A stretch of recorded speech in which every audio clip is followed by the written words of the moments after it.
Salut à tous et bienvenue pour une nouvelle vidéo. Aujourd'hui, nous allons parler de Molly Cross. Je ne sais pas si vous connaissez cette histoire.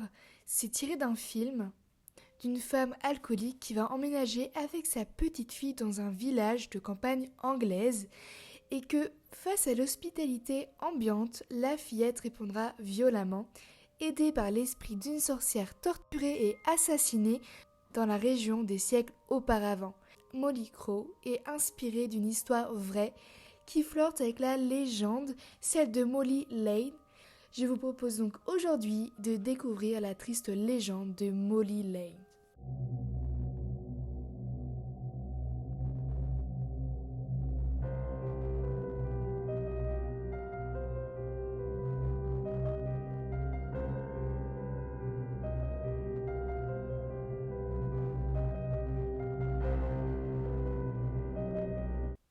Margaret Lay, que l'on surnommait Molly, était née à Bursheim vers 1685. Mais malheureusement, à sa naissance, la fillette était déjà fortement laide et l'un de ses yeux présentait une difformité. En raison de ce physique ingrat, Molly fut rapidement rejetée par les habitants du village et dès sa plus tendre enfance, les plus folles rumeurs courent autour de son sujet. L'on disait que quelques heures à peine après sa naissance, elle avait mangé une croûte de pain sec et qu'elle avait également refusé le lait de sa mère, qu'elle préférait téter les animaux de la ferme et que de plus, malgré son corps d'enfant, son esprit aurait été en tout point semblable à celui d'un adulte. C'est vraiment assez glauque et méchant de dire quelque chose comme ça sur une petite. Malheureusement, en grandissant, sa laideur et ses déformations s'étaient encore plus accentuées et Molly était devenue une petite fille solitaire, celle qu'on évitait à tout prix. Et ses parents étaient morts alors qu'elle était toute jeune, ce qui renforçait cet isolement. Peut-être que c'était que des rumeurs ou peut-être l'amertume avait-elle vraiment aigri, mais Molly était décrite comme vicieuse et vindicative. Son seul compagnon, en fait, était un vieux merle qui était réputé pour pouvoir reproduire le chant de n'importe quel oiseau. Malgré son jeune âge, à la mort de ses parents, Molly avait dû se résoudre à gagner sa vie. Sa maison, une grande bâtisse isolée dans la forêt, se trouvait à quelque distance de la ville, à Hamil Grange, alors connue sous le nom de Jackfield, et Molly se rendait régulièrement à Bursheim afin d'y apporter le lait de ses vaches et diverses marchandises qu'elle vendait à la criée. Son merle, perché sur l'épaule, y était toujours admis. C'est vrai que commençant comme ça nous fait tout de suite penser aux vieilles sorcières qu'on peut retrouver dans les films d'horreur. Mais la jeune fille n'était pas aimée du tout et très vite les villageois l'avaient accusée de diluer ce lait avec de l'eau. Si le lait tournait inexplicablement, alors Molly en était blâmée. On l'a également soupçonné Molly d'avoir lancé une banque d'épargne telle que la caisse d'épargne et il en murmurait que les personnes qui lui avaient confié leur argent n'avaient jamais reçu aucun intérêt et tous avaient pu constater que l'un des arbres fleuris qui se trouvait devant sa maison où son étrange merle se posait si souvent n'avait jamais produit de fleurs, ce qui pour tous était quelque chose qui était vraiment assez étrange. Parson Spencer, le révérend de l'église de Saint John de Bursheim, avait remarqué que Molly ne se rendait jamais à l'église et il lui avait ordonné de se présenter au Saint-Office comme tout le monde se devait de le faire à l'époque. Mais elle avait tout le temps refusé. Pour le révérend, ce refus ne pouvait signifier qu'une seule chose, que Molly était une sorcière. Spencer était connu pour passer énormément de temps à la caverne The Turk Head et un jour, alors qu'il s'y trouvait, comme à son habitude, le merle de Molly apparut et vint se percher sur l'enseigne de l'établissement. La bière du pub tourna à l'aigre et tous les clients présents dans l'établissement se retrouvaient affligés d'étranges rhumatismes. Furieux, le prêtre tira sur l'oiseau qui prit son envol mystérieusement indemne. Le révérend, soudain gagné de douleurs à l'estomac fulgurantes, dut garder le lit des semaines suivantes.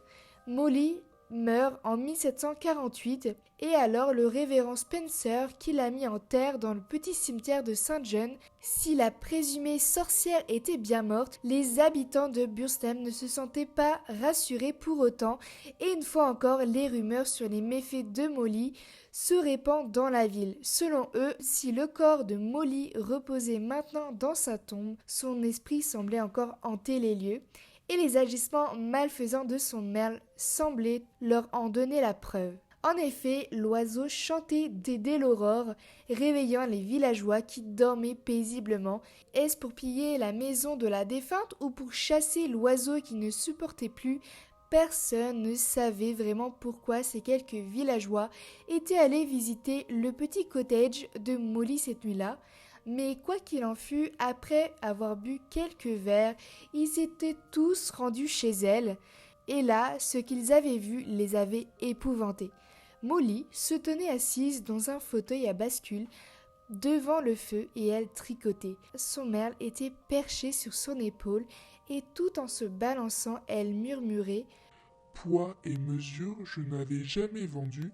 Le lait et l'eau, je n'ai jamais vendu. » Les visiteurs importuns ne lui avaient même pas adressé la parole et ils sont juste partis aussi vite qu'ils étaient arrivés. Lorsque le révérend apprit que l'esprit tourmenté de la sorcière errait toujours au fond des bois, il décida qu'il était de son devoir de lui apporter la paix.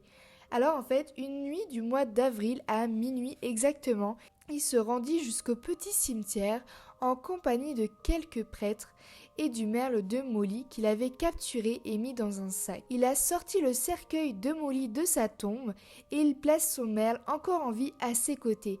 Après quoi, il referme le cercueil dont le couvercle fut solidement cloué. Puis, il prépare une nouvelle tombe pour accueillir sa dépouille. Mais cette fois, au lieu d'être orientée d'est en ouest, comme toute sépulture chrétienne, sa tombe pointa vers le sud. D'ailleurs, sa tombe qui existe toujours et que l'on peut visiter au petit cimetière de Saint John est aisément reconnaissable grâce à ce petit détail.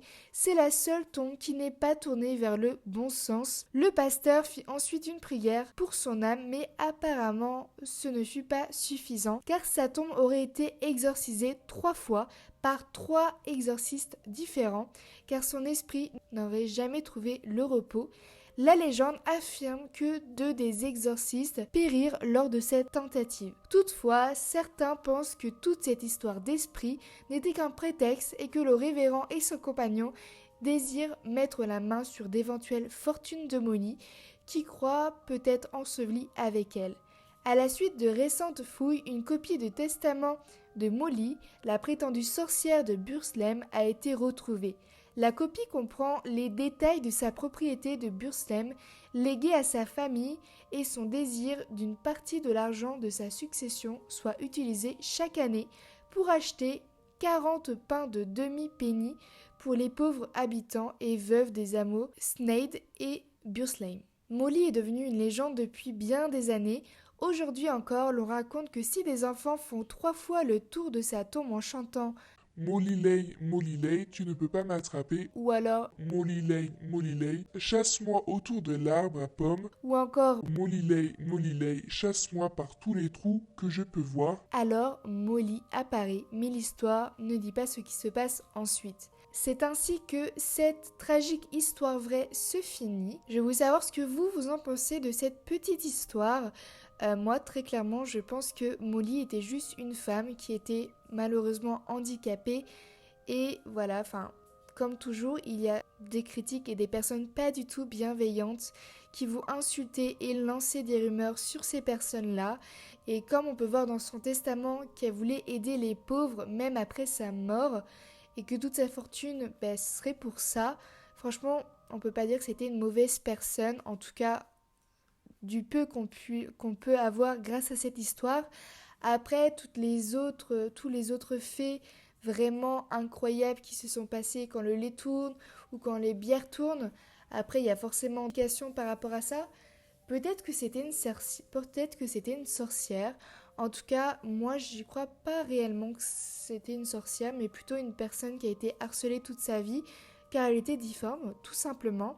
En tout cas, si tu es arrivé jusqu'à la fin de cette vidéo, n'hésite pas à mettre le petit emoji sorcière et dis-moi ce que toi tu en penses. Si tu penses que c'est juste une personne normale et qui était difforme, ou si toi tu penses aussi que c'était une sorcière. Voilà, en tout cas, on se dit à mercredi prochain pour un autre podcast et sinon on se retrouve dimanche pour une nouvelle vidéo. Bye!